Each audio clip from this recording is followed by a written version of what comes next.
Hey, ladies and gentlemen, this is Nick LaRue from FilmSnobbery. I am here today with Mr. Grant Faulkner, the executive director of NaNoWriMo, and he's here today to tell us a little bit about what that is and how it can benefit you. And also, this is kind of an interesting situation for us because we rarely have people on who are not directly involved in the film world or are not, specifically filmmakers or people in the peripheral.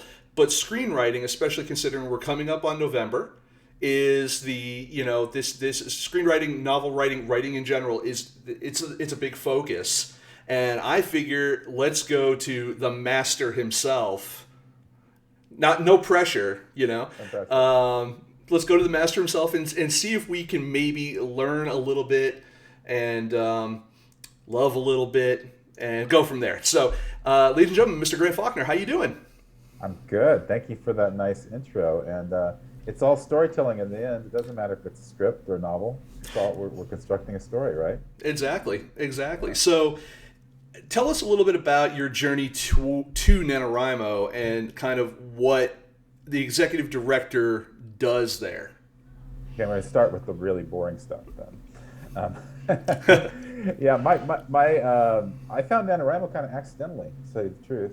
I mean, as a writer, I found it two different ways: as a writer and as as a professional, as part of my career. But as a writer, I don't know how old I was, but I had written a long time, and I woke up one day and basically said, "Did I find my creative process, or did it decide on me? Like how intentional was I about it?" And I was generally a kind of precious, ponderous writer who would work on a first chapter and just revise it and revise it and revise it before moving on. Um, and so what ended up happening is that by the time I finished a rough draft and started revising it, inevitably that first chapter would get cut. So all that time I spent perfecting it was really for nothing. And so I decided to like try NaNoWriMo because it's all about progress, all about moving forward, and Absolutely. not like hanging around trying to make everything perfect before you move on. And so I found it was like just very liberating as a creative process because I took more creative risks. I focused on forward movement, and I considered that first draft more of a discovery draft. And so I discovered the story, and that allowed me to, it was almost like a planning draft in some way. And then I could go back and revise and kind of perfect that first chapter and everything else then. And I oftentimes refer to Joyce Carol Oates' quote. She said, "You don't know the first sentence of a novel until you've written the last sentence." And I think that that's really true. That's when you know the story, you know the arc of the story, or you're deep enough in it that you can really confidently write about that. But career-wise, I found it in similar fashion. About a year after that, I'd been working for the National Writing Project, which is focused on helping teachers teach writing better. And I'd been there about 6 or 7 years, and I wanted to deepen my nonprofit management and leadership experience. And Chris Beatty, the founder of NaNoWriMo, was an acquaintance of mine. And I literally, on a day that I was frustrated with work, emailed him and said, "Do you know of any openings on boards in the East Bay here in the Bay Area for arts organizations?" And he said, "Oh, why don't we like have lunch and talk about NaNoWriMo," which I really was not fishing for at all. But we had lunch, we kept talking, he invited me on the board. And then when I joined the board, when he took me out to lunch to tell me that I was on the board, he said, "By the way, I'm stepping down and you should apply for the job," something that I really had not planned for at all. But Chris is a convincing, persuasive guy. So that was about 10 years ago. So I've been executive director for 10 years, and it's been the best job of my life, and I've learned more than I can even know. Have you seen? Obviously, you've seen NaNoWriMo grow as during your tenure in 10 years. What are some of the ways that it has kind of grown, especially considering that in 10 years you're looking at some of the nascent days of social media? I mean, Twitter's been Yeah, around since what 2000, somewhere between 2006 2008, it's funny. It's and been a long time it's now. been a long time now. It's part of like the collective consciousness of the world now. And Yeah, but we also had at the time probably MySpace. Facebook was just kind of coming out of colleges and all that and becoming more public. Friendster, Live Journal. Exactly. What else was going on back My then? friend Jeff is a huge live journaler. Like that was his thing for years, and I still even have I did some live journal for a while. I still have a little bit of like a thing in my heart for it, because it was simple. It was just a thing, and it worked. And I will tell you, like, finding stuff that works is so tough. And that's also another reason why I love NaNoWriMo, is because of what it is. It just, you sign in, you create your your personal profile, but then you create your project profile, and then you're off to the races. All you have to do at that point is just update it, and everything else is kind of revolves around that. Where I'm going with that, there was a question in there somewhere, and that question is how has it evolved in the last 10 years since you kind of taken over and grown? Yeah, I think in a lot of different ways, but I think one of the main ways is that we were National Novel Writing Month. Like, that was who we were largely, that one big month of writing in November. And now we have year-round programming. We've redesigned our website, so you can. I call it Fitbit for writers. You can enter in like your writing project goal and a deadline for any time period during the year. So if you want to write 80,000 words in 2023, show up on January 1st and start your project, and then enter your word count so you can track your progress throughout the year.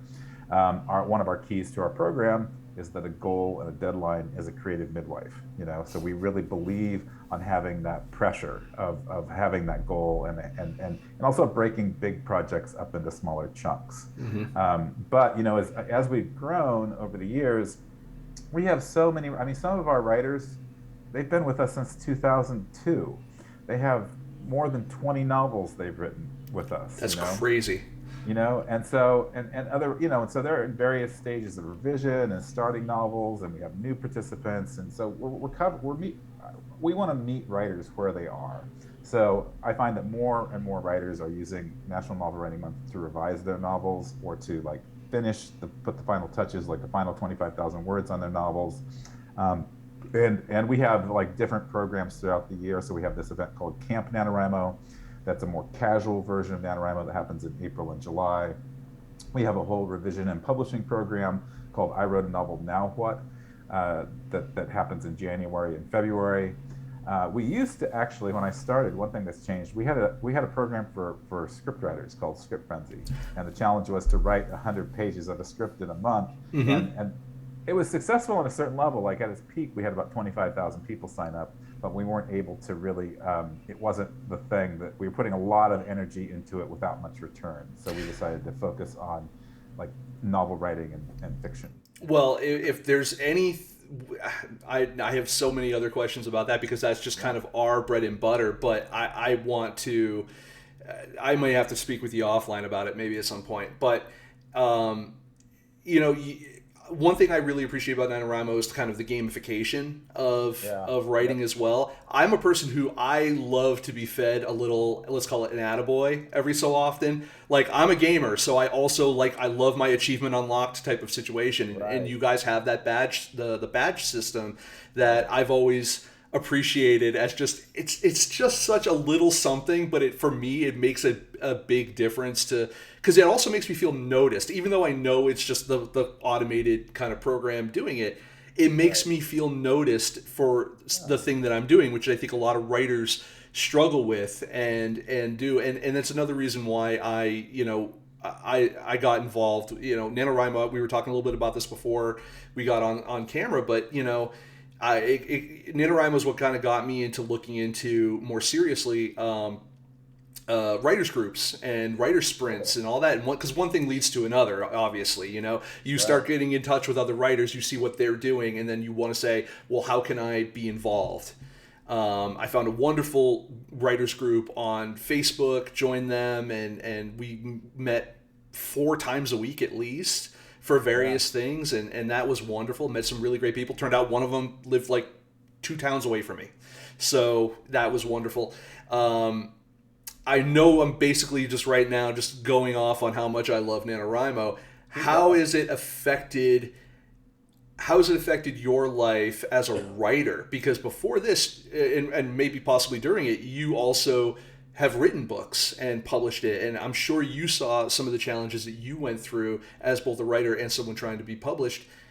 Was NaNoWriMo a tool that you felt like, I wish I had this when I was writing?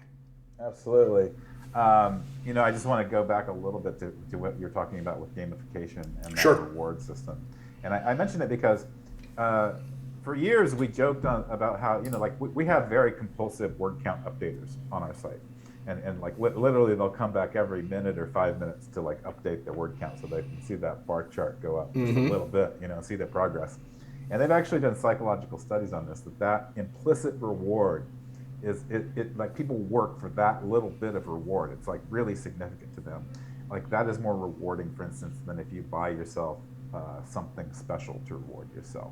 And so it's interesting as a writer just to think about like you're saying, where do you get that stimulation of feeling rewarded and feeling recognized? And it can be just like an online graph moving to see your progress. That's a tremendous reward. So for me, in writing in NaNoWriMo, like I started out as a writer as a kid, and I wrote, throughout high school, but I never dreamed of writing a novel. And we have this young writers program with 100,000 kids and teens who write every year. And I'll talk to like somebody who's 16 or 17 years old, and they'll be like, "Oh yeah, I've written 5, 6 novels." Sometimes they've published them. I recently talked to a college student who got a 2-book deal at HarperCollins. She was worried that she was a failure as a writer when she was 17 because she couldn't get published. Wow. Anyway, this is all to say that NaNoWriMo, that just wasn't available to me. I never thought about writing a novel. Yeah. And so like that's part of our gift to the world, is to not only empower young people, but to empower a lot of people who don't think of themselves as novelists. So that's it. We always think you can do more than you think you can. And so a lot of people have novel ideas, but a lot of people before us especially did not write them. I do love the term in reference to writing, the idea of a novel idea, an idea that belongs in a novel. Exactly. There you go. I agree. I mean, we didn't have, we're men of a certain age. I didn't have. We're men of a certain age. Yes. I like the vagueness of that, and I don't know. It sounds notable. It does. It sounds both lofty, but at the same time, yeah. Yeah. I'm going to use that. We're men of a certain age, and we grew up at a time where it was pen and paper, or maybe like there was a word processor or a typewriter, and then I think when I was in school, the first time we were introduced to computers as a method, as for more than just a novelty type of thing, was probably late middle school, maybe high school, really. And I mean, I had a story that I've told other people, that I started writing very seriously in high school, and I completed 5 novels when I was in high school, and they were all on a 3¼ inch or 3½ inch floppy disk. All right. That they would not let you take out of the computer class. So every day after the end of the computer class, you take your disk, you put it back in the little disk tray, and you left. And so at one point I said to the computer, the teacher lady, which is really just a lady who was from another class that covered this class. Like she was not a computer person. Nothing against her. That's just, no one at the school was. It was we got these donations of these, Apple IIes or maybe whatever the next level of Mac was, probably had been the Lisa or something like that. And we just need you to make sure that the kids don't take a baseball bat to them. I mean, it was basically a babysitter for animals, which, fine, we were high schoolers. That's absolutely what we were. But I said, look, I have 5 books that I've written on this, and we're talking, in about the 40 to 50,000 word range. You got to steal that floppy disk, man. Get it out of there. I'm worried about it right now. And then she said, well, you can't take it home. I said, I just want to copy it. She said, well, you can't take it home. I said, can I bring a disk in to copy it here? And she goes, we can't allow external disks or whatever in. It's just it's the policy. I said, okay. Oh my God.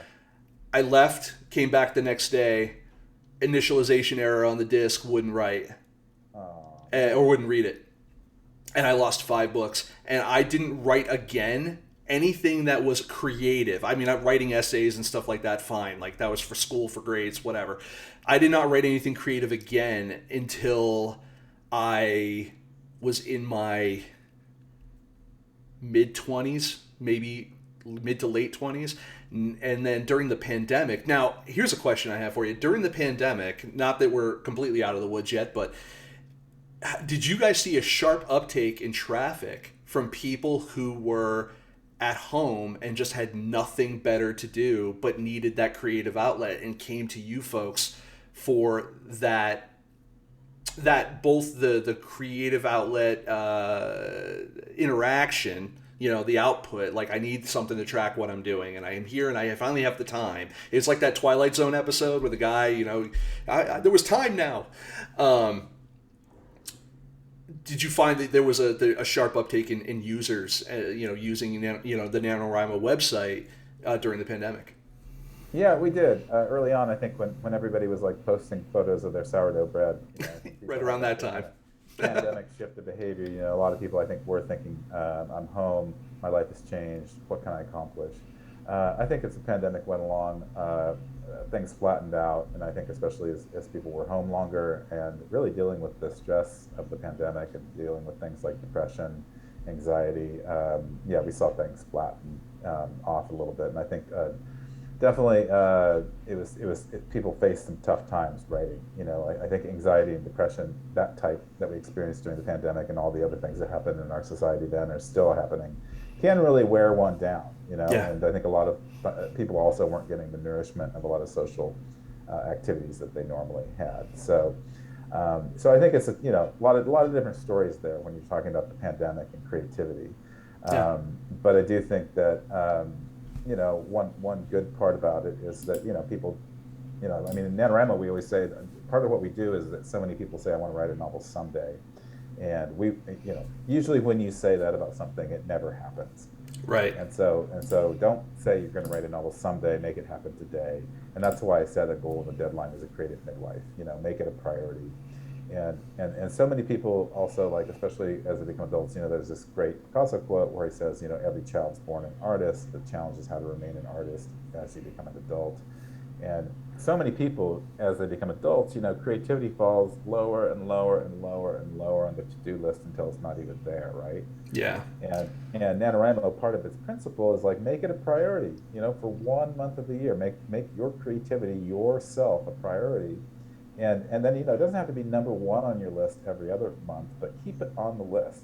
Keep writing, keep being creative. That's what it's all about. And so that's what I think one of the primary lessons in NaNoWriMo is just because you're an adult, just because you're busy, everybody's busy. Everybody's busy. That's the number one thing I hear from writers when I talk to them about NaNoWriMo, at least adult writers. They say, I'm too busy to do it. And yeah, we're all too busy, but we also have areas in our life, like if something is a priority, we'll make it happen. Yeah. And so that's really it. Don't let time happen to you. Make time work for you. And so that's what NaNoWriMo is all about. I think a lot of it comes down to managing expectations.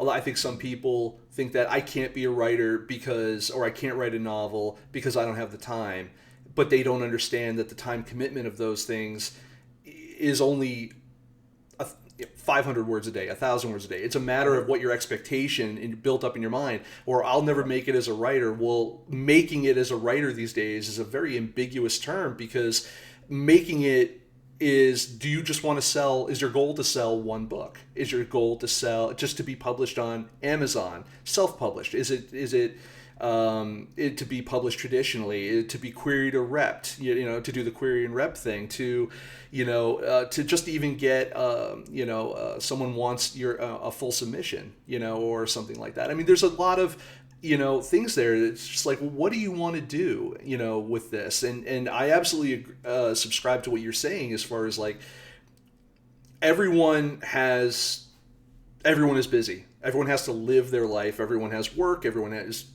potentially kids or family commitments, things that people. Here's a story for you. Yeah.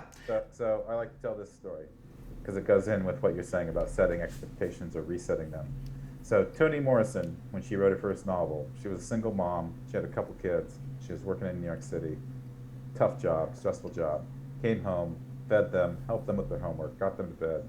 She had about 15 minutes in the day left to her. They were not the most creatively stimulating, energizing moments of the day for her. In fact, they were her worst. She used those 15 minutes, though, to write her first novel. So, like you said, might have only been 200 words, 300 words, but this is how you write a novel. A big thing is built in small increments. And so by doing it 15 minutes a day, you can accomplish something really significant. And that's like NaNoWriMo too. I mean, we're doing something bigger than that, but we break up a 50,000 word novel and you write 1,677 words a day. So that's a lot. It's stretch, but it's achievable. And then hopefully, like, you know, if you only write 300 words a day for a month, that's 9,000 words a month. That's, what is that, 108,000 words a year. That's a really big first draft, maybe even 2 novels in there. So again, reset your expectations, make time for your writing, you can do it. I think also, you know, with technology where it's at, you know, people might not realize, well, I don't have time to write 1,000 words or 1,500 words a day or something. And I'm like, how many words did you text today? How many words were in the cumulative amount of posts that you have on Twitter, Facebook, Instagram, etc. today? I'm like, chances are you've written that many words. They just weren't in a story form, you know, so you can do it, you know, and it's just a matter of again, realigning where your priority might be for that. How long does it take you to write 1 page of a script, roughly? I would say roughly how many words to a page is it? I don't know. Yeah. I'm about if I do a 15-20 minute like writer's sprint or something like that, I can usually bang out about 450 words. Okay, so using the Toni Morrison method of you could write 1 page a day in 15 or 20 minutes. So you could write a whole script, a 2-hour movie in about 120 days, about 4 months. And I figured out a new way to cheat because I'm getting older, and as I've gotten older, I've realized I don't want to waste time. So I figured out a way to cheat a little bit, and I'm going to give this tip out to you, but I'm also going to give it out to the viewers, which are if I am uncertain of whether or not I want to write a novel or write a script, but I have an idea for a story, I will invariably choose to write a script first. Because the script will, at least if I decide to turn it into a novel afterwards, I already have all my locations and all of my dialogue. Yeah, that's great. Yeah, I mean, I've heard it both ways, right? I've heard somebody write a novel and then adapt it into a script. And I mean, it's a great way to explore your story, I think, either way. You know? Yeah. Are you? Would you consider yourself a pantser, or would you consider yourself more someone who has to plot it out? Yeah, and just for viewers' sake, pantser means write by the seat of your pants without a plan or a plot. And I think when I first started writing, I was very much a pantser. But the longer I write, I will never be a 100% diehard planner. Like I hear people. I think James Patterson has a 20-page single-spaced outline that he writes every novel with. I like, again, like I said earlier, to write more with a sense of discovery, to discover the story. I like to pursue its mysteries and to write with questions in mind. But I try to find that happy balance between planning and pantsing. So I really need a certain kind of directional energy for the story. I need to kind of know its trajectory or where it's going, but again, I don't have anything truly defined. So I'll usually spend the month of October kind of just daydreaming about my novel, writing some notes here and there, and then I'll kind of come up with a loose sketch or a loose kind of spine for the novel. But I don't really, I mean, I have written with a strict plan, a rigid plan, and I find that I feel like I've written it before I write. You know, and so the excitement of writing is kind of taken away. But I've talked to people, outliners, and I think, you know, it can be the opposite for them. They can use that outline and they can still feel that sense of mystery, and they know they can break the rules. You know, I think that's really important. If you're a planner, allow yourself to break that plan as you're writing, because again, I think especially in those early drafts, the discovery part is really important. We had a filmmaker on a couple of days ago named Dan Mervish, who was one of the co-founders of Slam Dance, and he's also a writer himself. He's written a couple of nonfiction books on filmmaking and film marketing. And you know, one of the topics that came up during that conversation was you have to know you have to know the rules before you can break them. And I find that, you know, especially with as they call it, screenwriting Twitter, or you know, any discussion about writing that gets into it with a group of people, invariably there are people who say, well, they say you can't say this, or you can't do this, or you can't do that. And then thankfully someone, usually towards the end of the thread, has the thing of saying, you can do whatever you want. Like, just, understand who your audience is, write something that is authentic to yourself, and, you will find that audience that way. And just because you write something a certain way, or in a certain format that is not generally accepted, does not necessarily mean that someone won't accept it. That's what editors are for. If there's a real problem with it, someone will say, hey, maybe consider, XYZ. Do you have a preference for writing? So you've done both, I'm assuming, writing fiction and nonfiction. Because I know you've also written a couple books on writing. Yeah. Going back to that, it's often said, a lot of people say you've got to know the rules before you break them. I'm not even sure if I agree with that. I think it's good. I mean, I like reading how to write books. I like reading craft books. I like thinking about how a story is constructed and how I like to construct a story. But I also just believe in one's impetus to tell a story. We are storytelling creatures. That's how we're wired as human beings. That's the definition of being a human being. And so I think it depends on what your expectations or your desires are for your writing. If you're trying to sell a very, kind of rigidly genre novel, a lot of genre novels have certain expectations in the genre. So if you really want to sell in that genre, that's your goal, then it's good to be aware of those rules. Yeah. But otherwise, I think storytelling, I just think a lot of those rules, they I don't know. I mean, I just don't. I think you to be in service to your story is the main thing, and to tell your story the way you want it to be.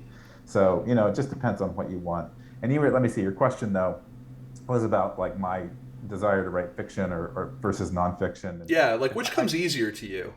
Well, I joke that I've written everything except the vacuum cleaner manual, and with that joke, someday I'm going to write a vacuum cleaner manual, but it's going to be like a metafictional, weird vacuum cleaner manual novel of some sort. The Douglas Adams version of a vacuum cleaner manual. Yeah, or inside John Malkovich's head, except it's a vacuum cleaner. I don't know. But anyway, I find them each nourishing in different ways, and so I really love actually when I was earlier in my writing career, I could focus on one thing. I could write a novel, and that would be the thing I would be working on for 1, 2, 3, 4 years. But now I kind of love this kind of writing with a constant distraction, essentially, because I'll be working on fiction for 2 or 3 weeks, and then I'll get a nonfiction article assignment, and I'll be doing that for 2 or 3 weeks, and then I go back to my fiction, and it'll be fresh and new because I haven't thought about it in 3 weeks. And so I juggle a lot of things. And right now I've spent most of this year finishing a nonfiction book.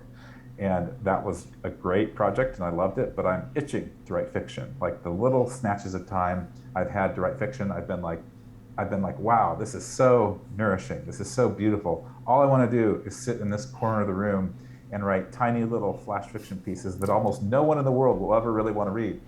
But I love writing flash fiction. I really do. I know that you are a part of the it's the 100-word story. Yep. Yeah. Yep. And that I love flash fiction because it allows me.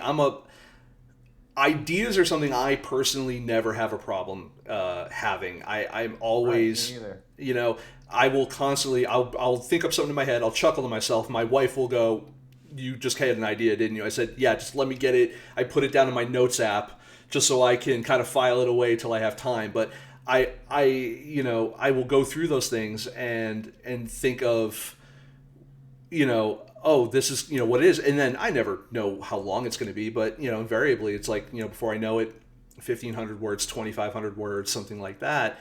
And I'll just throw it up at the moment I have a lot of my flash fiction up on Kindle Vella. And I don't know what your opinion is on that, but I think that if it was advertised better and marketed a little bit better, I think it could be good. I've made money off of it. I've seen some people that have issues with the format, have issues with, the fact that it's Amazon. I get it. I get it. People have preferences for different things.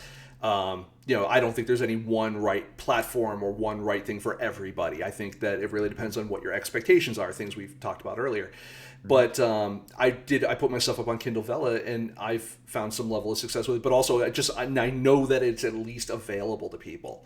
For a while, I thought of hoarding my work because I was like, well, I can't put it out there because then I can't submit it to a contest, or I can't submit it to this, or I can't do this. And I'm like, and I tried play that game for a little while of like, I'm going to submit to this thing that's so specific that I'm like, you're obviously looking for this specific story, like that, like someone will submit to you and write, but like it's so specific to win or to get the recognition or whatever the prize for getting it is, publishing, whatever. It's like you almost might as well have just written out hey, we have an assignment for this, and write this specific thing. And that frustrated me because it felt like it took the creativity of it out of my hands. And I know I'm saying a lot of things in this interview about myself, but I kind of, as a newer writer, or a writer that was relatively new just within the past couple of years of pitching and querying and contests and all of this, the one bright spot in all of that was NaNoWriMo, because they didn't expect anything from me, and allowed me to create without saying, well, you can't do it this way, you can't do it that way. All it wanted from me was, hey, how many words did you write today? And then good job. And I appreciated that, and so, I mean, and I'm a professional film critic. I've been doing this for a long time. And so writing about movies, writing about,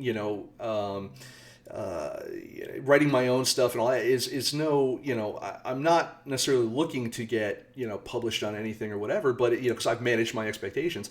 But the idea of like, every time I felt like I went to attempt it, it was just this litany of no. And, I work in the film industry. I know from no. But, I don't know. It was just it's a weird kind of industry to be in, writing. And I guess where I'm going with this is that, I know there was a question in there somewhere. I will get around to it. How often do you reach out to the writing community and say, what are some of the challenges that you have, and what can NaNoWriMo do to be a beacon of solution for you? Yeah, I mean, that's kind of what the event is. I mean, writing 50,000 words in a month is very, very tough. Mm-hmm. And it goes everything from that beginning stage of perhaps giving yourself permission to even think about writing a novel and permission to do it, to like writing it and joining a writing community. And then some people, they want to write and publish, so there's all those steps of revision and all those steps of putting your work in the world. I mean, as an artist, you're always kind of reckoning with, I mean, I think when I was talking about craft books earlier, I love craft books and how to write books, but I really think it's about the strength of your creative mindset and building that strength so that you can go through all those stages.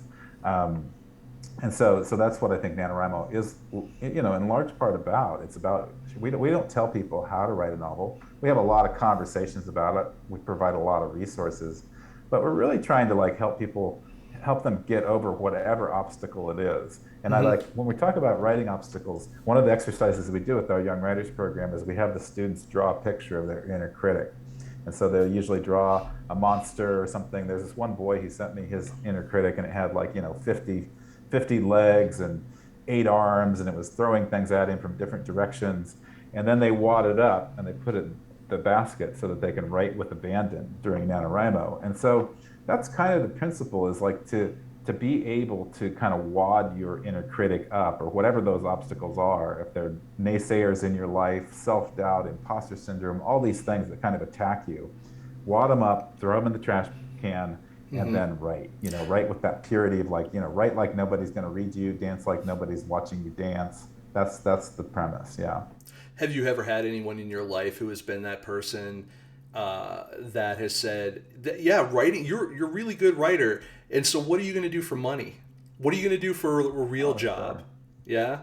Sure, yeah. And I ask that not to put that on you. It's more of just like, I think there's a lot of people out there that have that voice in the back of their head that is an actual person that they care about and that cares about them, that just wants them to be safe financially. Right. That, it's coming from a good place, but at the same time, it's like, oh, thank you. You've had that in the past, and look where you're at. Oh, I think any writer who's set out to be a writer, and especially a kind of a full-time writer, has heard that from many people. And like you say, oftentimes from a very good place. But I find it very helpful, unhelpful, because most writers already know that. We Yeah. know how hard it's going to be. And most of us are so passionate about it that we're willing to take that risk. And that's what I was. I waited tables for years. I worked in bookstores. I did anything I could to piece together a writing living. And, one thing led to the next. And, I'm very fortunate to have my professional life be so closely tied to my writing life. But, it's a question even now. I'm not earning big bucks. I'm working for a nonprofit, and the world keeps getting more and more expensive. So It's true. but like that's why I think like writing your story, like your story is a gift to yourself, and it can be a gift to the world. And I don't really think too much about sales, or whether you're a best-selling author, or whether you're on Oprah or The View or whatever it is, pushing your book.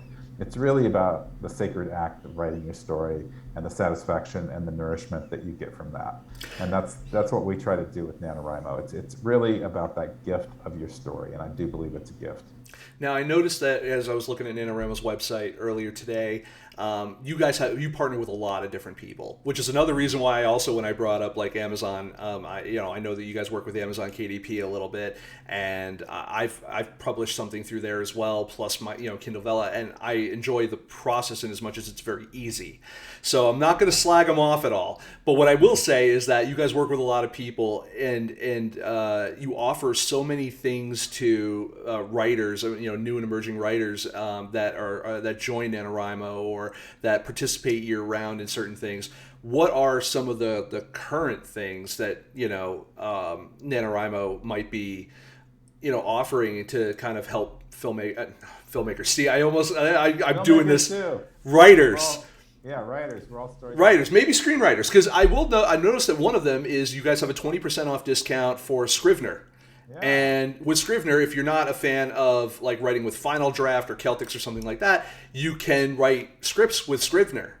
And so if you were looking to do something like that, there's a 20% off for them right now. And I think 50% if you actually complete NaNoWriMo. Yeah, right. 50,000 words, you get 50% off the Scrivener. Yeah. And yeah, so we are a nonprofit. Most of our funding comes from the $25 donations, the small dollar donations of people who participate and have a good experience. But we do also have sponsors, and those sponsors, they have a whole slew of different offers and discounts, and we have that all. I think if you go to our website and go to our, I don't have it up here, but go to our writing resources section, writers resources, it's the last link there called offers. And actually anybody can qualify for those offers. You don't even have to sign up for NaNoWriMo, but we prefer if you do. You do have to sign up though to get the winner offers, which are the deeper discounts and the deeper services. So yeah, we work. You know what's been amazing when you said what's changed in 10 years is we're living in this golden age of tools for writers. There are constantly new tools out there. Every year I'm amazed by how many new companies are out there developing new tools, and they're getting snazzier and snazzier. And a lot of them, like Scrivener, Scrivener's history, it was developed by a coder programmer in NaNoWriMo, like way back in like 2005 or something. And he was so frustrated with, I think it was Word or whatever the existing like writing software he was using, that he was like, I'm going to develop my own. And there's been a bunch of like writing tools that have been developed out of NaNoWriMo itself. And so like our writing tools just keep getting better and better. And a lot of those companies sponsor us, very fortunately. Yeah, no, I actually went over to the it's nanowrimo.org/offers, I think is your URL for that. You guys do have that. A bunch of them that I personally use. I do use Scrivener. I also use Pro Writing Aid. I love Pro Writing Aid. I tried another. I won't say it because I don't want to slag them off. They were good. They just weren't as good as Pro Writing Aid. I was using something else before, and I really was impressed by the difference in that, and especially because Pro Writing Aid works not just in like Word or whatever. Like Pro Writing Aid sits on my computer and will correct me everywhere now, and and to the point where I almost sometimes get a little offended. I'm like, no, that's what I meant to say. which actually, so I got a couple different questions. One of them I'm gonna relate to NaNoWriMo, which is how it's a nonprofit, which means that it does, like you said, it relies on people who donate. It relies on people to volunteer or become involved. I've donated. I like I said, Thank you. it did not. Thank you. You're welcome. It was not a hard sell for me because I see value, and I think that that's important with any business, but especially with a nonprofit. I mean, I think the people not only have to see value in their heart, but see value in their how this will help their career. And I did, so that was easy. Now, my question, I guess, is how can other people become involved with NaNoWriMo if they want to? Are there volunteer opportunities, or how does it work? Yeah, absolutely. We have. I think one of the magical things about NaNoWriMo is that I think, and you brought this up earlier, like we came of age as the internet came of age, and that's really been a huge fuel for our growth. So we're not just National Novel Writing Month; we're actually International Novel Writing Month. We're in about 200 countries every year. We've been on 7 continents, including Antarctica, and we also have this army of dedicated, passionate, wonderful people who host in-person writing events in their local communities. So they are, again, global, and what they do is they're not, a lot of them just used to do it in October and November for NaNoWriMo, but increasingly they do it all year round. So they're developing writing communities and writing groups, and so they'll set up in the location. We're actually doing a special deal with Barnes & Noble this year, where Barnes & Noble's giving discounts on things, and our municipal liaisons, as we call them, they're volunteers. They host these writing events, and they're to describe our municipal liaisons, that's the word for the volunteers. They're writing coaches, they're therapists, they're event organizers, they're whip crackers. They're many things at once. So you can go to one of these writing events, you can have fun with their writing activities and their writing games. Some of them are just like you sit silently and write together. So they come in all flavors, but it's a great way to meet other writers and to have that in-person connection. And I can't speak to the value of writing communities enough. Too many writers, I think we think of ourselves always alone writing, and we forget that there's this wider world of writers who we really need for that kind of conversation that you can only get from another writer. I agree, and it's weird coming from the film world where you talk about film and everyone says, "Oh, it's this huge collaborative medium that requires all these different people with all these different skill sets and knowledge to create something," and then you talk about writers and how it's that for like novelists, writers, authors, flash fiction, whatever, and the image that's projected is someone sitting alone. Yeah. Probably by candlelight of some sort, with a quill and an ink, doing that. Coen Brothers movie. Yes. And so it's a really interesting juxtaposition. But I found that when I do write with other people, I find that the accountability is there, because even if I'm not competing with these people, which I'm not, I kind of am. I want to, at the end of that 25, 30 minutes or an hour or however long we meet for, I want to be able to go like, so how many words you get out, And it's like, they're like, I got out like 1,000 words. I'm like, I got 1,500, whatever it is. Even the accountability that they expect you to be there. Yes. Like when NaNoWriMo started, Chris Beatty, he didn't start it alone. He woke up and he wanted to write a novel. And he decided you could write 50,000 words in 30 days, but he invited 20 of his friends to join him. Yep. So those 20 friends met in cafes after work, and if you didn't show up for 2 or 3 days, you'd get a phone call are you still writing your novel? And so that public accountability, the best way to be accountable to anything, to any behavior change in your life, is to tell the world. So if you're going to quit smoking, the best way to do that is to tell the world, tell some friends or family that you're quitting. Yeah, it's the only acceptable form of codependency. Yeah. No, I agree. I love it, and I love that it isn't what I thought it was. Again, there's this kind of disparity between the film world and the writing world, but I see so many ways that each could make each other better, which I think is interesting. Like I find that authors, by and large, that especially self-published people, and even more specifically, either those in the in genre fiction, so specifically romance and horror, really, are so good at promoting themselves and marketing. Where if I could just take some of the drive, ambition, and some of the skill set that those folks have and transmit it over to film people, you would never see an empty theater at a film festival again. You know what I mean? It's and the romance writers specifically. My wife is a big romance reader, and so she's on all the ARC lists, the advanced reader copy lists. She's on all of the whatever, and she's like, these people have email newsletters that go out, and they have thousands, tens of thousands of readers. They have people that I'm like, can I get their books in a bookstore? And they're at a Barnes and Noble or something. They're like, no, like you can download them, or you can buy them on Amazon, or you can buy them on one of the other sites or something like that. And it's like they don't, but these people are like undiscovered gems. And I'm like, well, how many books do they have? Like, oh, this person has like 47 books. They put out like 3 a year. And I'm like, what? Like, that's crazy. And I'm like, are they like 50-page books? Like, no, these are like 250, 350-page books. They're just that's all they do. And it's like a cycle to some degree. And I just find it to be amazing because you don't see that same general level of prolificity, whatever, from screenwriters or from other things, and especially getting the sales on top of it, or at the very least, even if it's not sales, getting the awareness out there.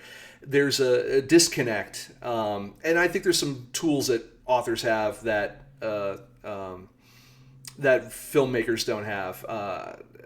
Things like story origin and stuff like that. Well, screenwriters, you're writing a script, and your intent is to make it into a movie, which is a very complicated process of True.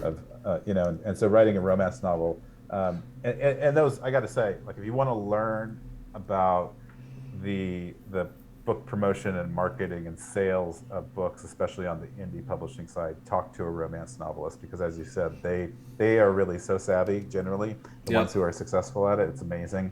And I mean, as a writer, if you get to talk about the publishing sphere a little bit, more and more is writers have to do more and more every year.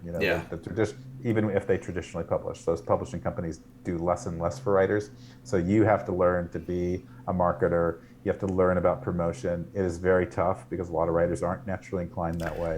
It's a left brain, right brain kind of thing. Yeah. Yeah. But it's, there's a lot to learn there. And I think a lot of those genre writers, they know it's up to them. And so they've just learned how to do it. And I got invited to a romance writers group to talk one time. And I thought, I'm going to give my, creative, inspirational talk to help them overcome their obstacles and write. That was the last thing they needed. They were like you said, they were writing 3-4 books a year. Yeah. And they were just so savvy. I'm guessing it became more of a business class than anything else. It was. Yeah. They taught me, actually. Yeah. Yeah. It's really, I find it just to be really interesting as to how, one group can kind of just nail it on a certain level. And I think the other big thing I see difference wise is that authors are very collaborative. I'm not only collaborative on each other's books, like, if you join a writers group and you write something and they say, hey, we want to, does anyone want to read this and do a quick, edit pass over for me or whatever, like, that's fine. You almost never see that for screenwriters. It's a very like, well, no, someone might steal my idea kind of thing. And the industry encourages that to some degree, because there are so many people who have been sued or had their work flat out taken. I've had close personal friends that has happened. And so they're very, very close to the chest when it comes to, doing additional, letting additional people in on their drafts and stuff like that. It's really, that is the biggest disconnect I find between screenwriting world and novel writing world. Is the level of trust in other people, interesting, in that collaboration. Yeah. I know that I only said I'd keep you for about an hour. I really enjoyed speaking with you though, and I would, I could keep you forever, but I would like to ask, I guess as a final couple questions. Is there anything in particular? I mean, we've been talking about NaNoWriMo the whole time. That's kind of what you're here to promote, because it starts November 1st, goes to November 30th, and I'm excited to be participating myself. But is there anything else that you would like to promote personally, whether it's your own, books or any speaking engagements that you have coming up, or any other things that you're involved in? Yeah, well, I do want to remind people, a lot of times people think it's too late to get an idea to write a novel in November, and it's not really. When I speak about NaNoWriMo, I usually do it like a 1-hour presentation, and half of that time is just based on giving people like about 4 or 5 different exercises, and I always guarantee that they will come out with enough material to feel comfortable writing a novel in a month, and I've always heard that back from them. So you don't need to have this elaborate outline. You can jump in and write with not much and still get a very satisfying experience out of that. In terms of things I want people to know is that shorter side of my fiction world that you mentioned earlier, like I am the founder of 100 Word Story, the magazine, and all the stories have to be exactly 100 words. Mm-hmm. And I have a book of 100 word stories and write flash fiction frequently. So I have a book coming out called The Art of Brevity. It's actually just up for pre-sale now. So if you go to Amazon or bookshop.org or wherever, you can order a copy. But it's all about how to craft this very short story, and it's coming out in February 2023. So I'm very excited about that. Excellent. Well, I want to thank you for coming on the show. I mean, this is fantastic information. I think that even though we didn't talk about screenwriting a lot, I think that people can really take a lot of the lessons that NaNoWriMo offers, and some of the I think also some it can take the structure that it offers and adapt it to writing, not just necessarily during November, but forever. Well, I'll challenge your viewers, your screenwriters out there, sign up for NaNoWriMo, write a 100-page script in 30 days, just like we used to do for Script Frenzy. Mm-hmm. I think it's actually better for script writers than it is for novel writers. So yeah, and to help with that, this is open to everyone: novelists, author, regular authors, screenwriters, whatever. We're going to be going ahead and we're going to do every day of November. We are going to be putting on a writer sprint that is going to be live just like this. Right. So if people want to either join in via Zoom, or if they want to just participate via the chat room or something via Twitch, you can go ahead and do that, and we'll have more details. We'll probably release that on Twitter, which is twitter.com/FilmSnobbery. You, sir, are twitter.com/Grant Faulkner, spelled like it is on your lower third. I hope, yes. Did I spell it right? Yeah, okay. Yeah. I'm Grant Faulkner everywhere. He's Grant Faulkner everywhere. Twitter, Facebook, LinkedIn, Grant Faulkner. Right behind you. Yeah. Faulkner. So please follow me. I'd love that. No, absolutely. And hey, it's... You know what? One thing I do want to plug is I have a weekly newsletter on Substack called Intimations, a Writer's Discourse. And right now I'm doing a special NaNoWriMo series that I've been doing throughout October, and I'll continue writing throughout November. So if you want to keep the NaNoWriMo conversation going, subscribe to my Substack newsletter. Subscribe to the Substack. Subscribe to all the things. Why not? All of them. All of them. I mean, come on. Yeah. Send me money in the mail. little checks.